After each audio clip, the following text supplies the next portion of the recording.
Nous venons de finir notre première activité intense. Il s'agit naturellement du premier panel. Le thème était investir dans l'humain, gage d'une croissance équitable et durable.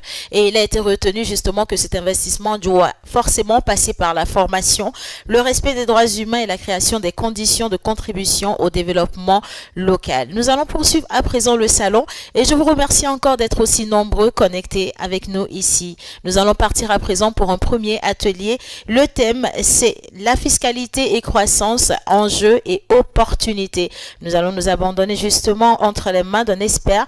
Nous restons avec Monsieur Kwame Obosu, il est le directeur de l'IEFD.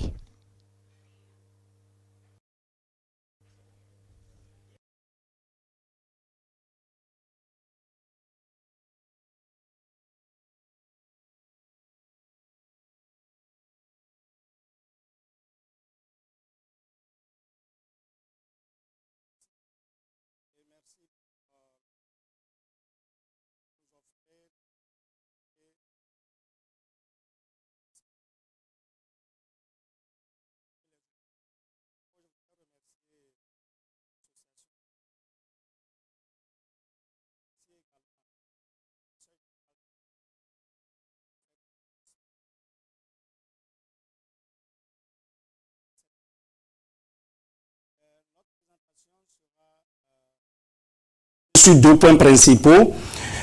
Ces points, c'est une introduction et après nous allons un peu comprendre certaines notions et nous allons montrer, après la définition, le lien qui existe entre la fiscalité et la croissance, comment la fiscalité agit sur la croissance économique et nous terminerons par une conclusion.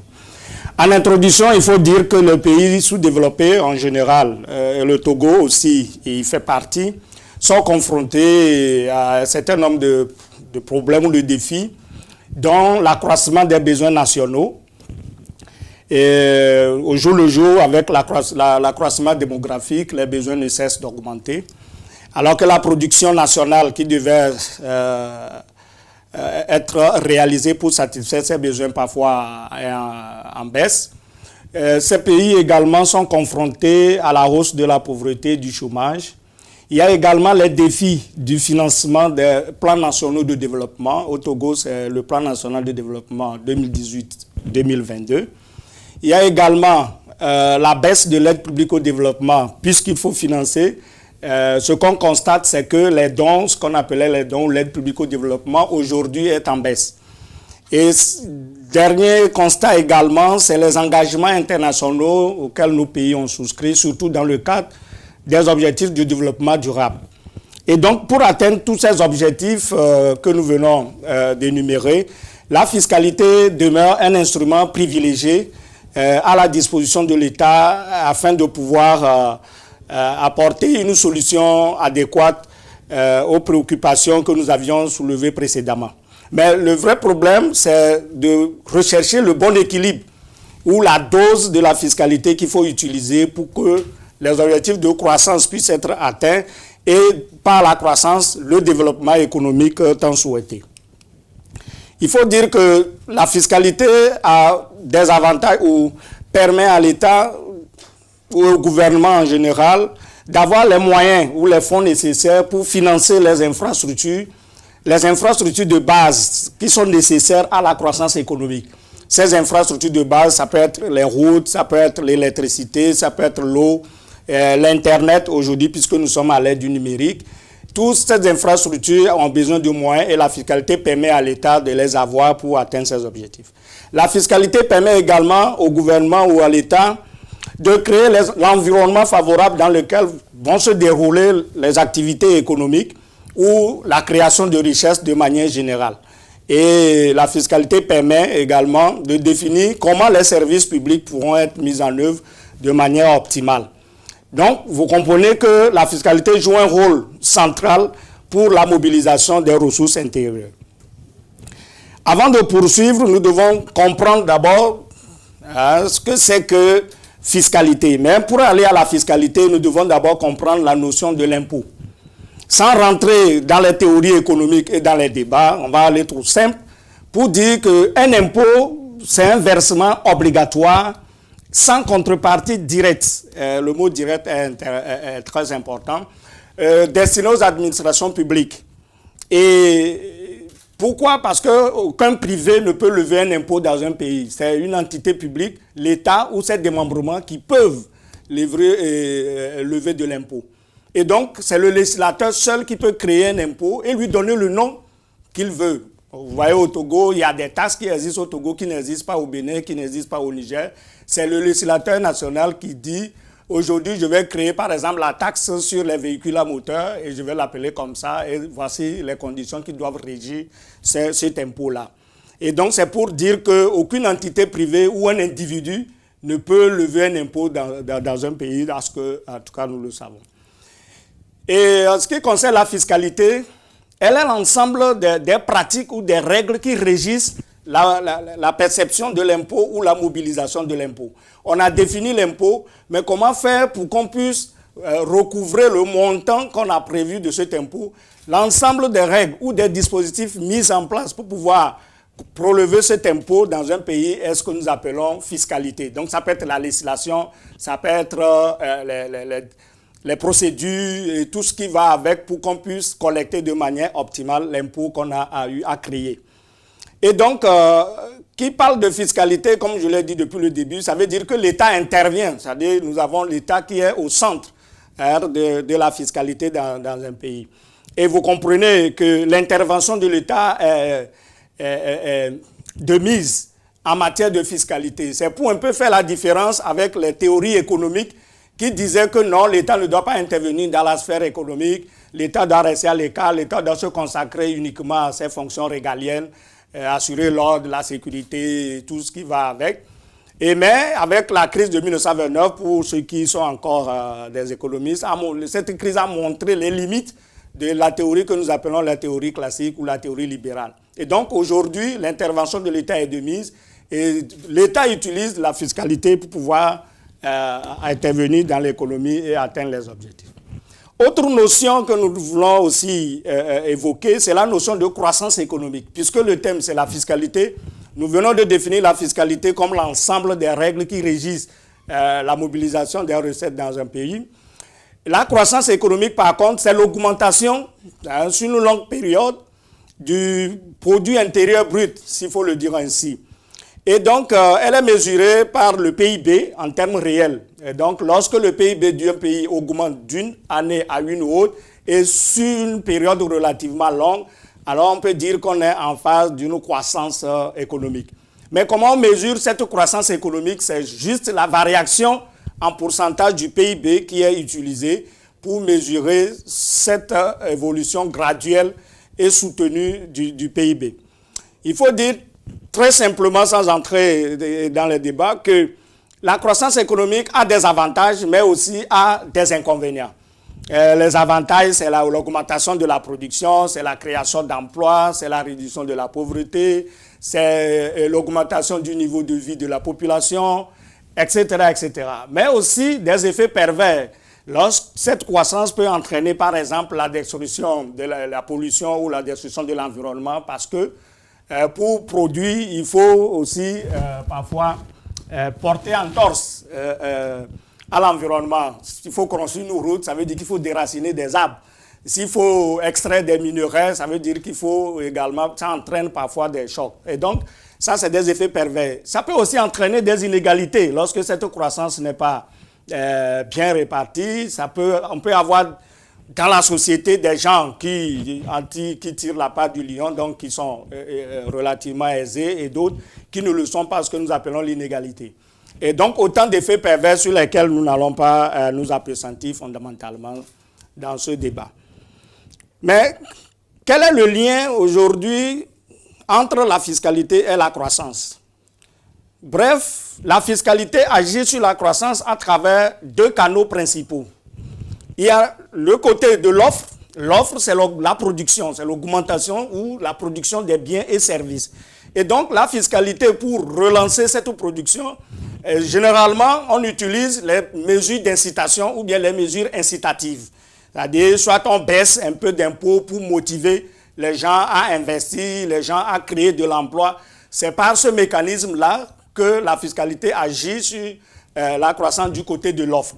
Et des études empiriques faites par des chercheurs ont montré que lorsqu'on baisse l'impôt sur le revenu, ça agit plus sur l'investissement que lorsqu'on baisse l'impôt sur les sociétés. Donc, on a eu à voir sur quel type d'impôt on va agir pour avoir plus de résultats.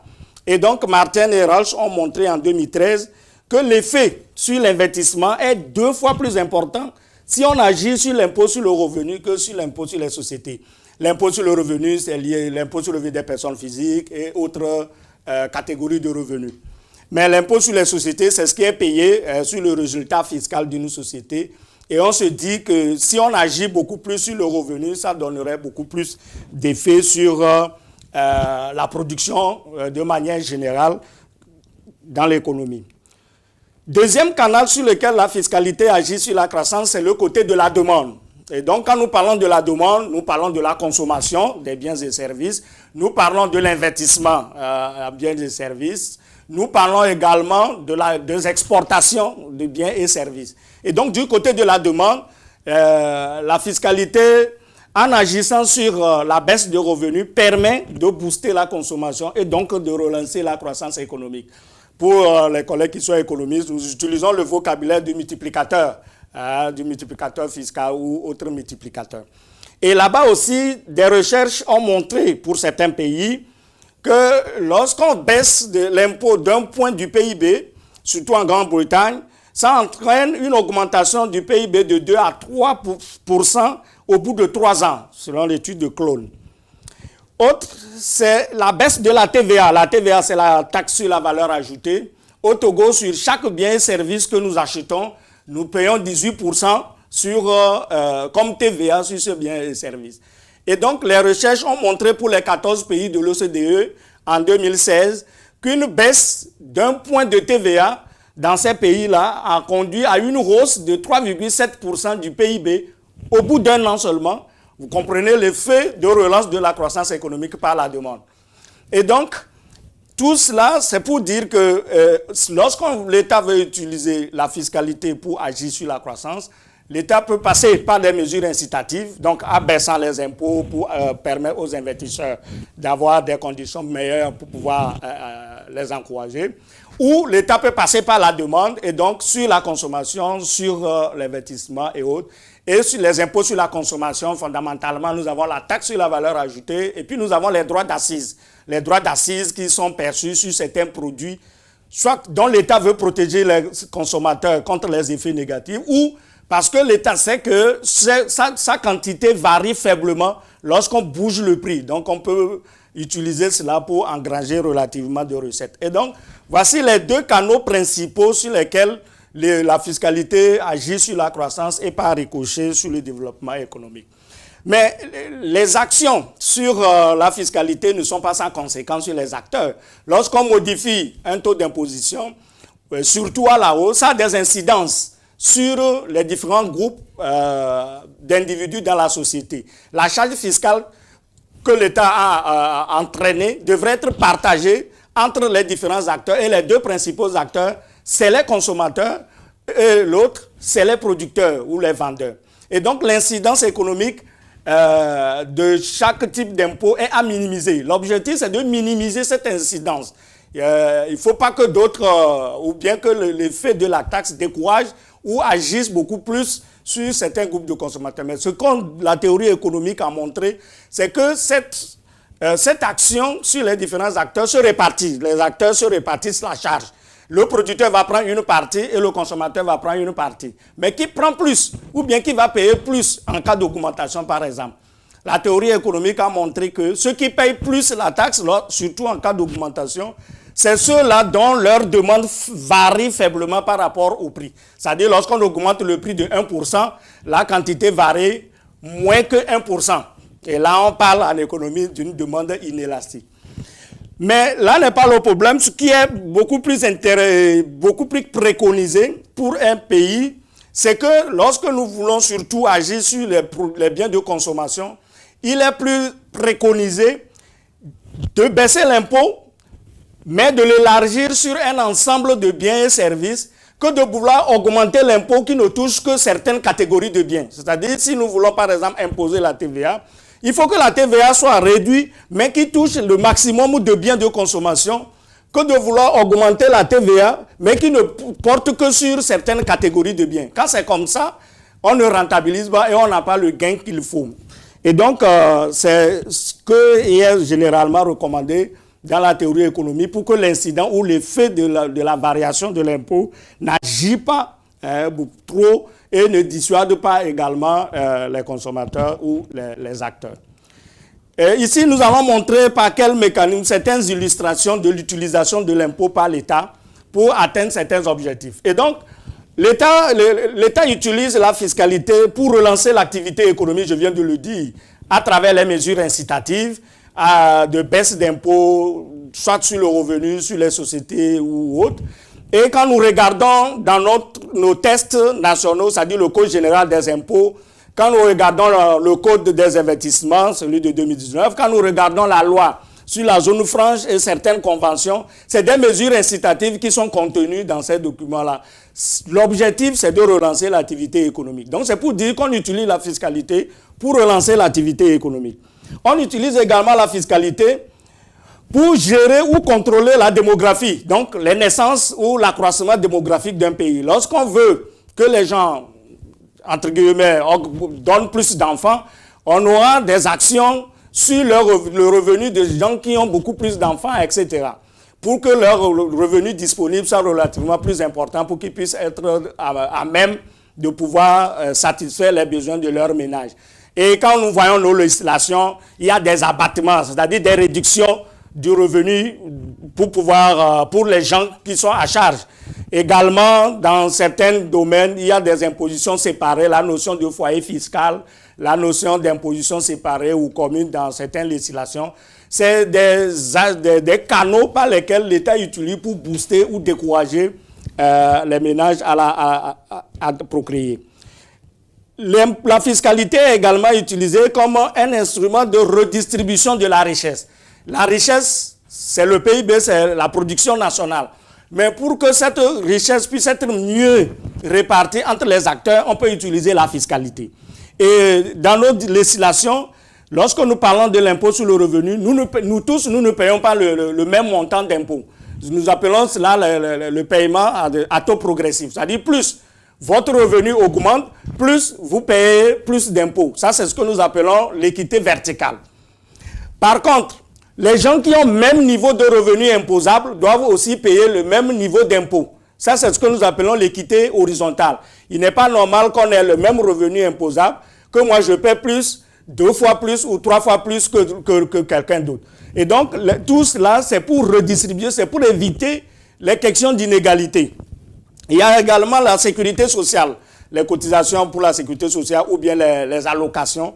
Toujours, c'est la fiscalité qui est utilisée pour pouvoir réguler ces différentes choses. On utilise la fiscalité également pour stabiliser la conjoncture ou les crises conjoncturelles, c'est des chocs qui affectent l'économie au cours d'une période donnée.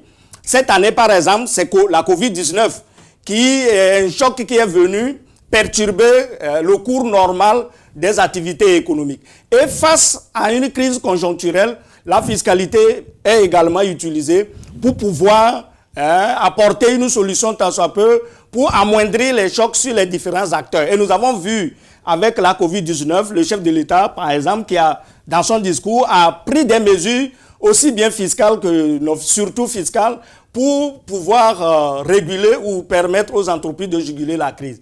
Et vous avez vu les mesures Covid où on a détaxé l'importation des matériels qui rentrent dans la lutte contre Covid. On a suspendu les contrôles fiscaux auprès des entreprises. On a suspendu les pénalités en cas de non-paiement ou de non-déclaration d'impôts ou de fraude.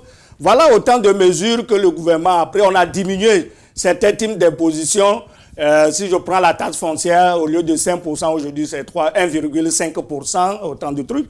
Toutes ces mesures, c'est pour apporter une solution à la conjoncture ou au choc qui vient d'affecter l'économie. Et la fiscalité est également utilisée comme un instrument d'aménagement du territoire. Vous voyez, dans la loi sur la zone franche, l'imposition des sociétés de zone franche n'est pas la même si la société est à Lomé, à Kara, à Dapaon et autres. Il y a de ces discriminations pour pouvoir encourager certains à s'installer dans l'intérieur du pays. C'est comme ça la fiscalité est utilisée. Elle est un instrument aussi de protection de l'environnement.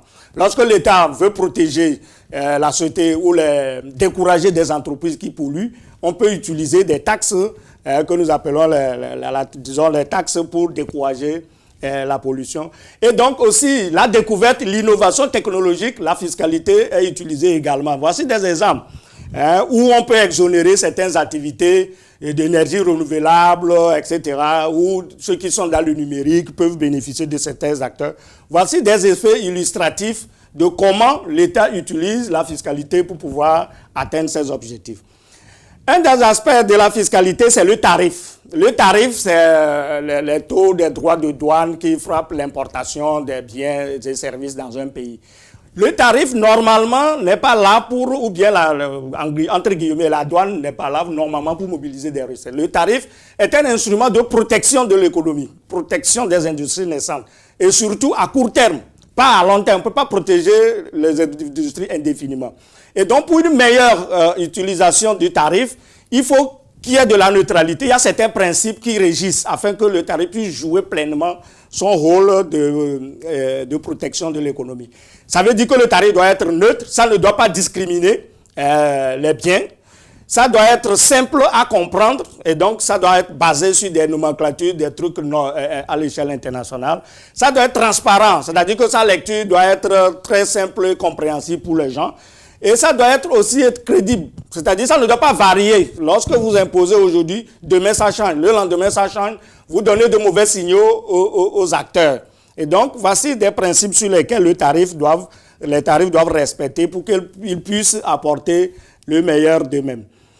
Mais lorsqu'on veut utiliser la fiscalité dans l'économie, il faut tenir compte des distorsions, des concurrences déloyales que cela peut entraîner. Lorsque vous baissez un produit, vous ne baissez pas un autre, ça crée des problèmes. Ou bien lorsque vous encouragez une autre entreprise, vous n'encouragez pas d'autres, quelque part ce n'est pas bien. Et donc il faut éviter les distorsions. Surtout lorsqu'on donne des incitations fiscales, parfois nos pays perdent des recettes inutiles. Parce que des recherches ont montré que 92% des investisseurs, pour le cas de la Guinée, disent qu'ils peuvent s'installer même si l'État ne touche pas aux impôts. C'est-à-dire qu'ils sont venus, ce n'est pas parce qu'on a baissé l'impôt. C'est parce que d'autres conditions les amènent. Et donc, il vaut mieux, en matière de fiscalité, viser beaucoup plus l'amélioration du climat des affaires, la création des infrastructures, la formation en ressources humaines qualifiées et compétentes, et la baisse des coûts de facteurs de production, baisse d'électricité, baisse de l'eau, Internet et autres. C'est des facteurs qui attirent plus. Au lieu de passer par la fiscalité en baissant par exemple l'IS ou bien en l'annulant, on lui dit ne paie pas d'impôts pendant 20 ans, pendant 30 ans. Il peut se dire, surtout pour le côté minier, une fois que vous avez le minerai, si le minerai est préféré, même si vous ne donnez pas d'avantage, l'investisseur va venir. Et donc, c'est ne pas exagérer dans la manipulation de la fiscalité, dans l'objectif toujours qu'on veut attirer l'investisseur ou bien qu'on veut faire beaucoup de choses. Ça, c'est une alerte. Donc, quels sont les enjeux? Aujourd'hui, les enjeux, c'est que si, effectivement, nous manipulons bien la fiscalité, ça permettrait d'augmenter les biens et services, ça va permettre à l'État de mobiliser beaucoup plus de recettes, ça va permettre au pays d'être moins dépendant de l'aide extérieure, ça va permettre d'améliorer le niveau de vie de la population, de réduire la pauvreté, de redistribuer mieux les richesses et d'entraîner une compétitivité prix. Ça va faire que les produits togolais seront des produits moins chers par rapport à d'autres produits et donc permettre aux producteurs locaux de pouvoir exporter ou vendre leurs produits à l'étranger. Et ça permet de créer les infrastructures comme nous l'avons dit. Mais la problématique dans nos pays, c'est l'informel. On peut tout faire, mais si nous avons un secteur informel aujourd'hui dans notre PIB, le secteur informel fait près de 50%. Et donc, ce secteur informel, au contraire, ne contribue même pas à 1% des recettes. C'est pour dire que même si vous manipulez la fiscalité et qu'on ne trouve pas une solution globale à l'informel, on va encore avoir des effets qui peuvent ne pas être au top niveau comme on l'attendait. Et j'ai un peu esquissé comment on pouvait formaliser l'informel, c'est réduire les tracasseries administratives. Le même papier est demandé dans plusieurs services. Tout ça là, ça demande c'est des tracasseries. Il faut aussi baisser l'impôt, parce que si on baisse l'impôt, qu'on a les moyens d'amener beaucoup plus de gens dans le filet, on gagne plus, parce que certains ne veulent pas venir se formaliser, parce qu'ils se disent, si je me formalise, je vais payer plus que ce que je dois faire. Donc ils préfèrent rester dans l'informel, à la TPU au Togo ici, que de vouloir se formaliser. Et pour le faire aussi, il faut tendre la part en augmentant, en élargissant la sécurité sociale, en modernisant le cadastre, en adoptant un numéro d'identifiant unique. Voici autant de panoplies qui ne sont pas, la liste n'est pas close, sur lesquelles on pouvait se baser pour formaliser le secteur informel. Quelles sont les opportunités aujourd'hui qui sont offertes à nos entreprises pour relancer leur activité dans la croissance? Je cite les dispositions du Code général des impôts, du Code des douanes, du Code des investissements, du Code minier, la loi sur la zone franche et autres, qui sont autant de mesures incitatives. Il y a un marché vaste dans la sous-région. Quand on prend l'UMOA, c'est près de 70 millions d'habitants. Quand on prend la CEDEAO, c'est encore beaucoup plus d'habitants. Et donc, le marché, les consommateurs sont nombreux. C'est une opportunité. Il y a également le numérique, qui est aujourd'hui une opportunité sur laquelle beaucoup de PME pouvaient se baser, même si le numérique a des effets pervers aujourd'hui sur la mobilisation des recettes. Le climat des affaires est amélioré. On peut créer une entreprise aujourd'hui dans quelques heures. Il y a des mesures d'accompagnement ou de trucs pour les PME du Togo. Nous avons un port à eau profonde, la plus moderne de la un des plus modernes de la sous-région.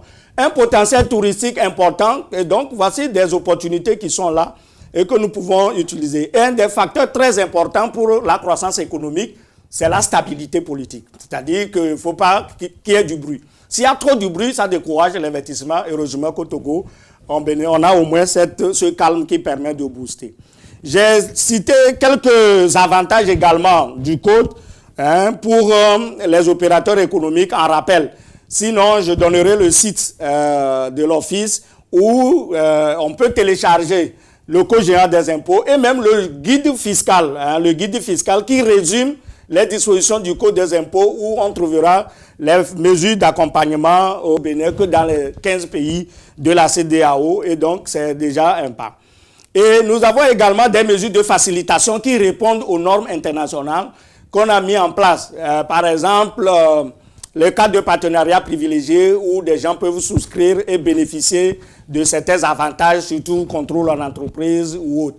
Également, la dématérialisation des procédures. Aujourd'hui, l'opérateur n'est plus obligé de se déplacer pour aller au port ou bien surtout au port pour faire ses formalités. Du bureau, vous pouvez passer votre déclaration, attacher les fichiers et puis tout se passe sans commentaire. Un des avantages aussi, c'est les visites à domicile. C'est aussi pour permettre aux opérateurs d'éviter les tracasseries. Et donc, d'autres aspects douaniers, c'est les entrepôts fictifs ou les magasins aires de dédouanement. Voilà autant de réformes que l'Office togolais des recettes a mis en œuvre. Comme je le dis, quand on va dans le guide fiscal, on aura toutes ces dispositions en termes de création d'entreprises, l'IS et tout ce qui va avec qu'on peut trouver. En conclusion, nous pouvons dire, face à cet avantage que l'État doit intervenir dans l'économie, face à la défaillance du marché, et la fiscalité est un instrument sur lequel l'État peut se baser pour mobiliser également des recettes. Mais le grand défi auquel nos pays sont confrontés, c'est l'élargissement de l'assiette. Il faut élargir l'assiette. Par quels moyens? Je viens de le dire. Il faut formaliser le secteur informel en adoptant quelques mesures dont nous avons précisé certaines idées. Il faut lutter contre la fraude et la corruption, qui sont autant d'acteurs de choses.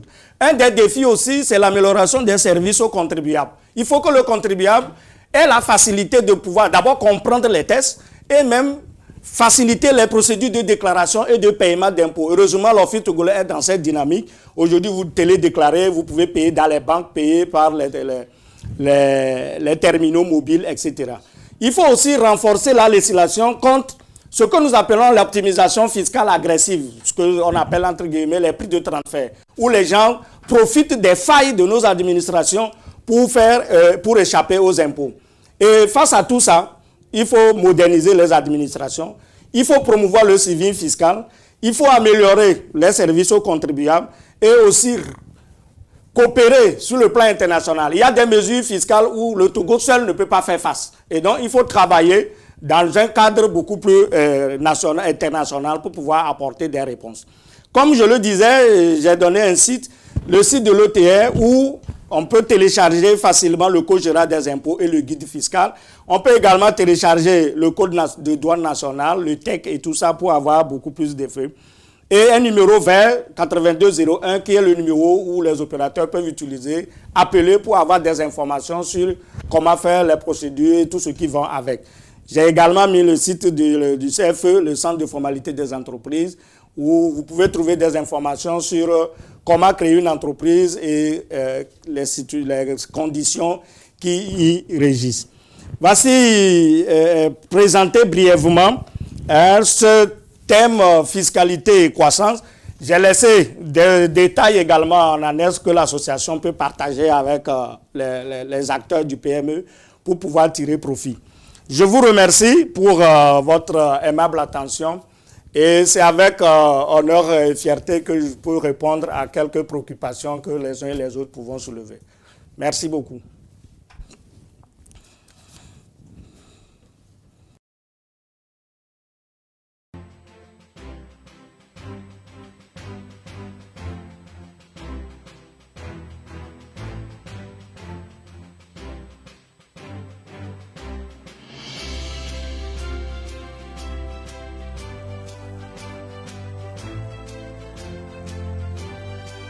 Au lieu de vous taxer à 27% d'IS, vous serez maintenant à 1% du chiffre d'affaires en fonction de trucs. Si oui, est-ce que le service du commissariat des impôts devra-t-elle... quel service devra-t-on toucher? Au niveau, c'est les divisions. Hein, l'administration fiscale est organisée par catégorie de contribuables. En fonction de votre chiffre d'affaires, si votre chiffre d'affaires dépasse 1 milliard, vous êtes aux grandes entreprises. Et donc, vous venez au siège de l'office, premier étage. Si votre chiffre d'affaires est compris entre 60 millions et, disons, 1 milliard, vous êtes aux moyennes entreprises. Et aux moyennes entreprises, on a divisé aussi en deux. De 60 à 700 millions, vous êtes au centre des moyennes entreprises 1. Et de 700 à 1 milliard, vous êtes au centre de moyennes entreprises 2. Tous ces services sont au siège de l'Office togolais des recettes. Maintenant, il y a les divisions des impôts dans les centres de Lomé. Donc, si votre chiffre d'affaires est moins que 60 millions, vous allez au niveau des centres pour être pris en charge. Donc, vous pouvez avoir les informations là. À l'intérieur du pays, il y a les divisions des impôts dans chaque région, y compris Palimé. Quelles sont les mesures que l'OTR prend pour faciliter la liquidation des impôts? Je l'ai dit tout à l'heure, les mesures qu'on prend aujourd'hui, c'est d'abord la formation. On forme, l'OTR organise chaque fois des séances de formation au profit des opérateurs économiques. Et donc, être informé. Et on a simplifié les procédures de déclaration. Les bordereaux aujourd'hui, pour ceux qui ne sont pas à la télédéclaration, les bordereaux sont simples. Les informations ne sont pas difficiles. C'est quelques informations importantes et puis vous déclarez vos impôts et vous payez également. Et maintenant, pour les moyennes entreprises et les grandes entreprises, elles autres peuvent procéder à la télédéclaration. Donc, de leur bureau, ils peuvent accéder au site de l'office www.otr.tg. Ils vont dans e-service et puis, s'ils ont un compte, ils rentrent leurs coordonnées, ils font la déclaration et ils payent directement à travers les banques ou à travers les terminaux mobiles, T-Money ou Flouz. Donc, voici autant de panoplies, de mesures que l'office met en place pour pouvoir permettre. Au niveau de la douane également, les procédures, comme je le dis, sont simples. Et vous faites votre déclaration en vous confiant à un commissionnaire agréé en douane. Et puis, vous les liquidez en quelques minutes ou au cours de moins d'une journée. Vous avez vos formalités douanières qui sont finies et vous pouvez procéder à la sortie de votre marchandise. Monsieur Etienne voudrait savoir, au Togo, on constate que l'investissement est plus difficile que dans d'autres pays d'Afrique de l'Ouest. Cela est dû à quoi et comment le corriger? Nous ne sommes pas les moins lotis dans la sous-région. Et comme je l'ai dit, lorsque vous regardez les dispositions au niveau fiscal, au niveau de l'IS, nous sommes à 27%. Des pays sont allés à 25%, mais ils sont retournés à 27 ou 28%. Et donc, au niveau de l'impôt sur les sociétés, nous ne sommes pas les moins nantis. Au niveau de la TVA, c'est 18% dans la plupart des pays. Le Niger même à 19%. Donc, on n'est pas les moindres lotis également. Au niveau de la TPU, que nous appelons la taxe professionnelle unique, il y a même, avec le nouveau Code général des impôts, il y a même des allègements. Lorsque votre chiffre d'affaires est moins de 30 millions, vous êtes à ce que nous appelons à la TPU déclarative, c'est-à-dire à la TPU forfaitaire. C'est-à-dire, on ne vous prendra pas en fonction de votre chiffre d'affaires, mais c'est un montant forfaitaire qui part de 20 000 jusqu'à en fonction de votre chiffre d'affaires. Donc, c'est des facilités. C'est quand votre chiffre d'affaires est entre 30 ou 60 millions que vous allez à ce que nous appelons la TPU déclarative. Et la patente également, elle est également réduite et elle est fonction de l'activité que vous menez. De l'activité que vous menez. Voici des exemples que j'avais projetés en ce qui concerne les impôts. Donc, c'est pour dire globalement que nous ne sommes pas les moindres outils. Nous avons fait même des analyses comparatives de l'imposition à travers les pays de l'UEMOA. Quand on le voit, on n'est pas les moindres outils. Il suffit seulement d'être informé et de prendre les dispositions à temps. Parfois aussi, c'est la méconnaissance des tests.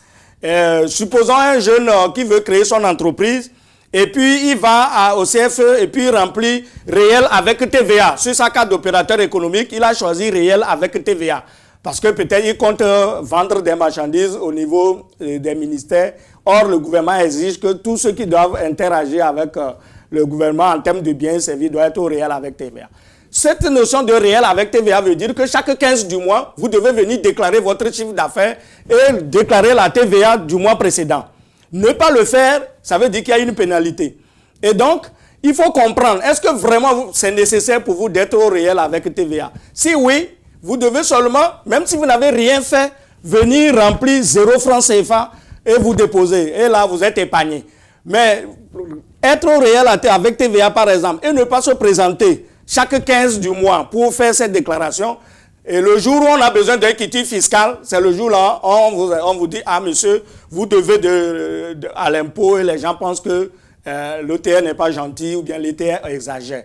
Les dispositions sont claires si vous le suivez.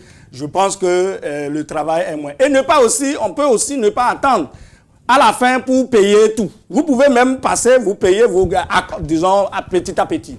Et on vous donne des reçus que vous gardez. À la fin, vous allez solder. Et donc, c'est tout ça là, c'est à nous-mêmes d'aller prendre l'information par rapport à l'activité que nous menons. Et donc, voir avec la division dans laquelle vous relevez, comment vous pouvez échelonner le paiement de vos impôts. Et donc, je pense que le travail serait plus simple pour tout le monde. Un anonyme nous veut le voir. Quelle est la politique fiscale au Togo sur les véhicules électriques? Aujourd'hui, avec la loi des finances 2020, les véhicules électriques neufs ne supportent pas de droits de douane ni de TVA. Donc, c'est 0%. Vous voyez? Et donc, c'est en vigueur depuis janvier. Et donc, les véhicules électriques, aujourd'hui, si vous les achetez neufs, ça fait 0% de droits de douane, 0% de TVA. Et donc, c'est quelques petits trucs que vous payez. Je pense que c'est un montant très négligeable. Il y a les véhicules de moins d'1 an, c'est 90% d'abattement. C'est-à-dire que si vous avez acheté le véhicule à 1 million, on va considérer seulement que vous avez payé à 100 000. Et donc, les droits seront assis sur 100 000 sans compter le truc. Et jusqu'à 5 ans d'âge, vous voyez, jusqu'à 5 ans d'âge, vous avez un abattement jusqu'à 35%. C'est pour dire qu'il y a quand même des facilités aujourd'hui pour permettre aux gens d'avoir des véhicules neufs et donc de renouveler le parc automobile. L'objectif de l'État, c'était que le parc automobile du Togo soit renouvelé. Du véhicule de transport des marchandises jusqu'au véhicule d'autoroute. On veut permettre aux Togolais d'avoir des véhicules relativement neufs, d'où la prise de ces mesures et donc on pouvait les exploiter. Actuellement, on a même un abattement sur les véhicules anciens. Les véhicules qui sont arrivés avant le mois de septembre, si ma mémoire tient, vous bénéficiez des abattements et jusqu'au 15 novembre prochain, vous êtes obligé de pouvoir liquider. C'est une manière aussi d'inciter les gens à pouvoir consommer davantage. Monsieur Boukari voudrait savoir quelles sont les mesures prises par les institutions fiscales pour aider les jeunes entrepreneurs en ce moment de crise sanitaire. Beaucoup de mesures. Lorsque nous voyons les mesures Covid que le gouvernement a pris, le chef de l'État a annoncé ça dans ses discours, et lorsqu'on voit les facilités que l'Office a mis en place, je peux dire qu'aujourd'hui, il y a beaucoup de mesures. Je l'ai dit, on a baissé la TPU, disons la taxe professionnelle unique a été réduite de 50%, les pénalités sont suspendues, les contrôles sont suspendus, Et un certain nombre, quand on prend le foncier aujourd'hui, comme je le dis, c'est 1,5% de la valeur vénale au lieu de 5% précédemment. Voici autant de panneaux. La TVA est baissée pour ceux-là qui sont dans le domaine de la restauration et de l'hôtellerie. Au lieu de 18%, avec la mesure Covid, c'est 10% pour les gens qui sont dans ce secteur, spécifiquement dans le cadre de la lutte dans le cadre de la pandémie. Donc, c'est autant d'opportunités fiscales qui sont offertes aux entreprises. La législation fiscale s'applique-t-elle de la même manière à tous les citoyens? Oui, la loi, c'est l'équité fiscale. On ne peut pas regarder les physionomies pour imposer. La TVA, c'est 18% pour tout le monde. L'IS, c'est 27% pour toutes les sociétés. Vous voyez, la loi n'est pas discriminatoire. Quand une loi est discriminatoire, elle n'est plus une loi. Et donc, surtout en matière fiscale, on prône ce que nous appelons l'équité et la justice fiscale. Donc, c'est pourquoi le code est là. Il s'applique, les dispositions du Code général des impôts s'appliquent à tout le monde. Si on dit l'IRPP, en fonction de votre revenu imposable, vous payez 20%, tous ceux qui vont rentrer dans cette fourchette vont payer les 25%. Voilà un peu ce que je voudrais dire. Donc, la loi togolaise n'est pas discriminatoire du tout et elle ne l'est pas depuis. L'autre anonyme voudrait savoir pourquoi au niveau de la douane, vous ne mettez pas en place des grilles tarifaires pour plus de clarté. Grilles tarifaires. Il y a les grilles, c'est ce que je viens de montrer tout à l'heure. Au niveau de la douane, le tarif, c'est en fonction de la catégorie de biens que vous importez. Vous voyez, le tarif, c'est 5 bandes. Il y a des produits qui sont à 0% de droits de douane. C'est les produits de première nécessité et autres. Il y a des produits qui sont à 5%, à 10%, à 20%. Et il y a des produits qui sont à 35%. C'est pour dire que tous les produits ne supportent pas le même taux de droits de douane. C'est déjà un pas. Et donc, c'est la base. Les autres, la TVA, c'est la même chose, c'est 18%. Le BIC, tous les autres types d'impôts, la redevance statistique, c'est 1%. Mais ce qui est discriminatoire, le texte CEDEAO en a tenu compte, c'est les bandes tarifaires qui varient de 0% à 35% en fonction de la marchandise ou du produit que vous avez importé. Voilà ce que je pouvais dire par rapport à la première série de questions. Donc, il y a de clarté, je l'ai dit. Lorsqu'un tarif n'est pas transparent, lorsqu'un tarif n'est pas clair, ça ne donne pas une bonne opportunité aux gens de se conformer. Et donc, le tarif aujourd'hui en matière douanière est simple, transparent, crédible et neutre. Ça ne discrimine pas les produits de X par rapport aux produits importés par Y. C'est ça la neutralité. Et le TEC aujourd'hui respecte tous ces principes. Et je nous invite à aller aux informations. Le site de l'office est là. Les services, les divisions des impôts des douanes sont là. Et approchez-vous et prenez les informations. Le 8201 est là également. C'est un numéro vert. Et donc, vous pouvez appeler pour plus d'informations également. Monsieur Béassor, pouvons-nous disposer de la formation et des annexes laissées par M. Boussou? Volontiers, vous voyez l'association Terreau Fertile et vous aurez certainement cette information. Et je l'ai dit, pour les dispositions, je l'ai piqué du Code général des impôts, je l'ai piqué du guide fiscal qui est gratuit sur le site de l'OTR. Donc, en allant sur le site de l'OTR, otr.tg, guide fiscal, vous verrez cela, vous téléchargez et vous verrez toutes les dispositions qui sont... Monsieur Ourouade voulait savoir, au regard de la structure de la fiscalité togolaise, très dominée par les impôts indirects, peut-on dire qu'elle est suffisamment redistributive? Alors, au niveau de la fiscalité indirecte, la redistribution des impôts, je peux dire oui. Oui, parce que le plus important, c'est la demande. Quand j'ai projeté même les études empiriques qui sont faites par certains auteurs, on a montré que l'impôt sur le revenu a plus d'effet sur la croissance économique. Et quand nous voyons aujourd'hui la structure fiscale, là où nous disons qu'on va encore faire des efforts, c'est le taux marginal au niveau de l'IRPP. Aujourd'hui, on est à 35%. Ça veut dire que les plus riches sont taxés à 35%. Des efforts pouvaient également, on peut dire qu'on peut encore améliorer.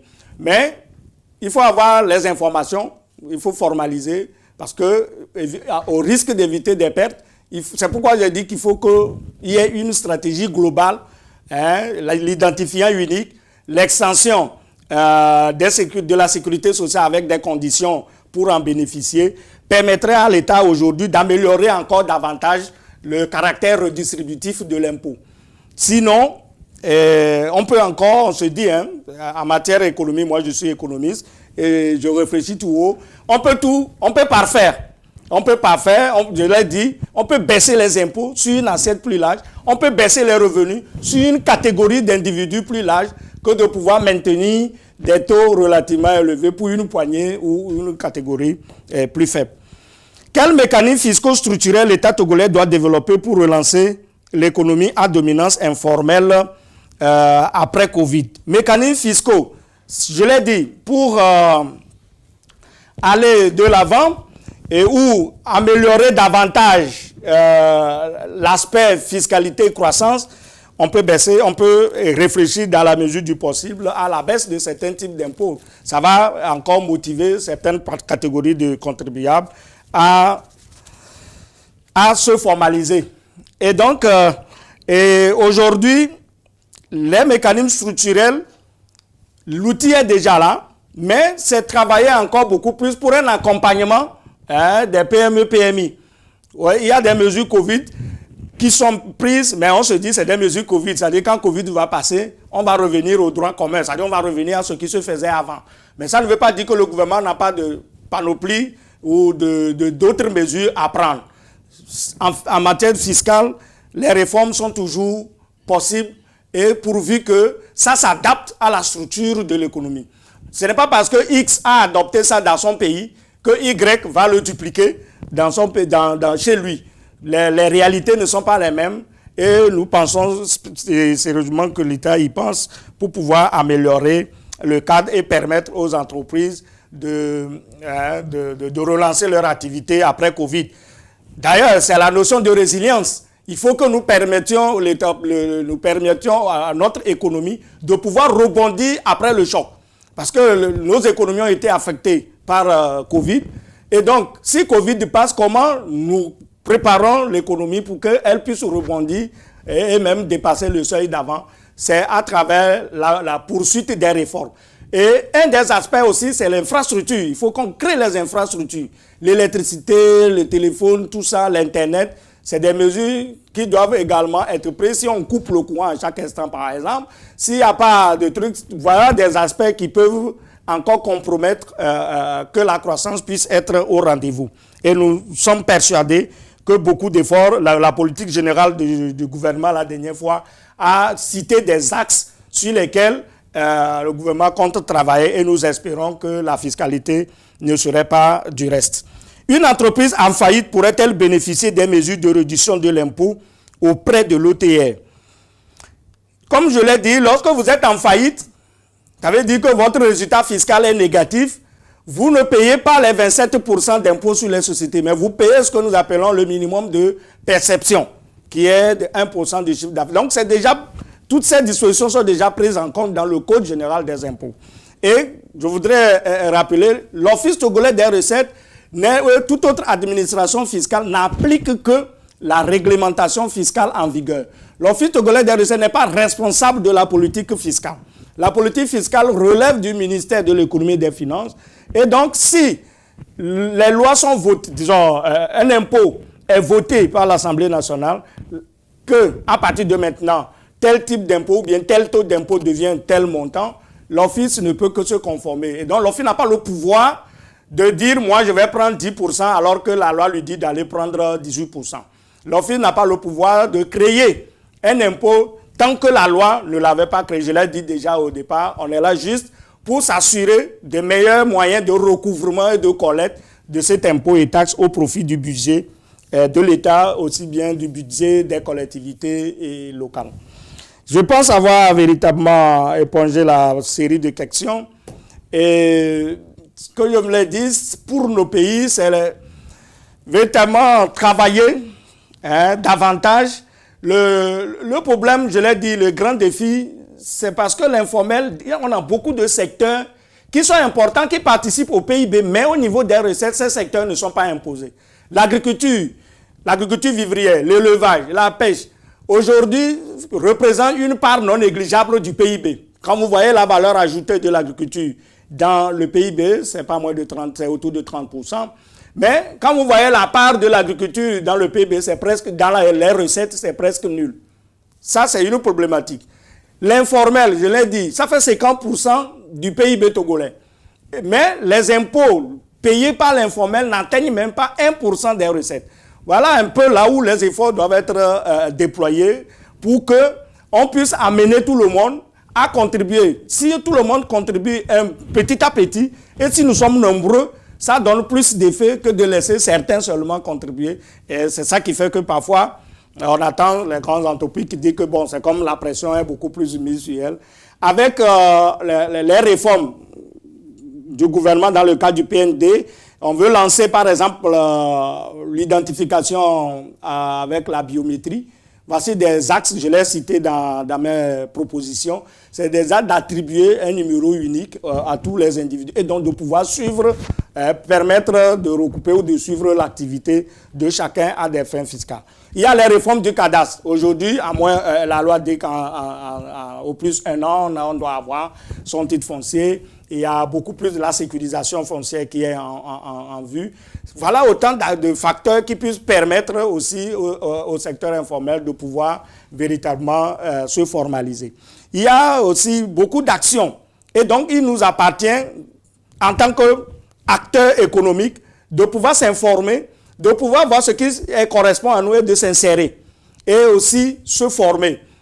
Je l'ai dit, les opportunités sont là, mais pour un entrepreneur, il faut aussi que nous soyons dans la dynamique de l'apprentissage ou de la formation pour acquérir les connaissances nécessaires afin de pouvoir tirer profit de la fiscalité. Sinon, on peut prendre des mesures. Si vous ne savez pas que ces mesures existent, si on ne tire pas profit, les gens vont toujours se plaindre et le problème n'est pas résolu.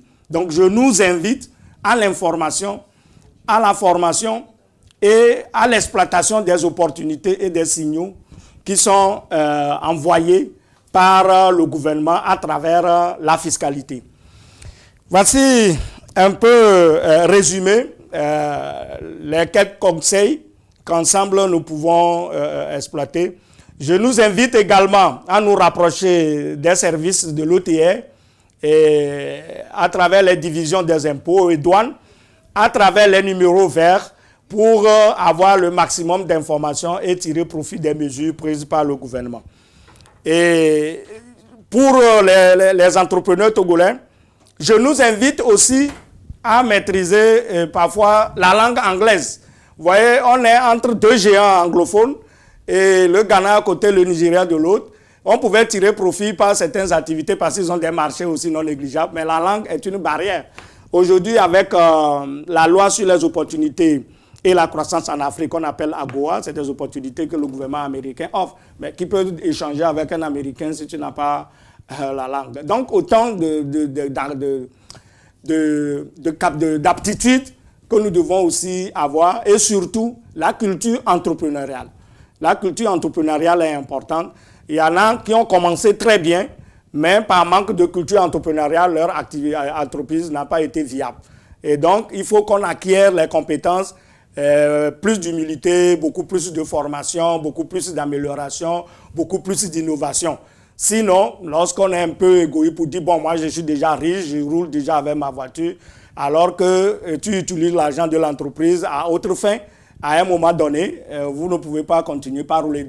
Tes employés même te fuient par rapport à ton comportement. On a vu des entreprises qui ont bien commencé, mais qui n'ont pas résisté. Ce n'est pas la fiscalité qui les a tués, mais c'est aussi leur aptitude entrepreneuriale qui a fait défaut. Donc, profitons de toutes les opportunités qu'offre aussi bien le gouvernement, les acteurs nationaux, privés, les organisations de la société civile, comme Terreau Fertile qui fait beaucoup d'efforts pour former, outiller les PME, leur donner les informations, leur donner aussi des moyens pour qu'ils puissent prospérer.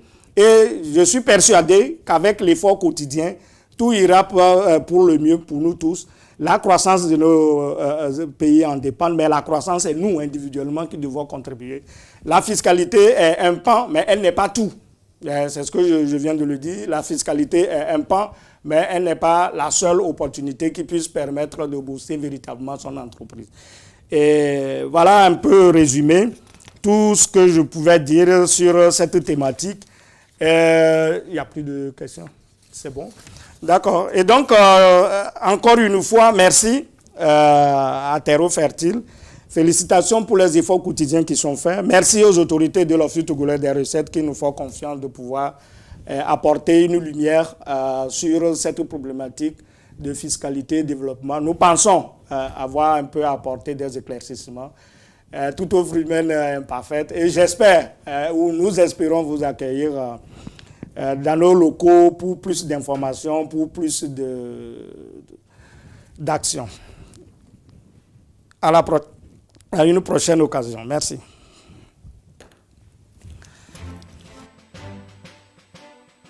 Celui du développement durable au Togo.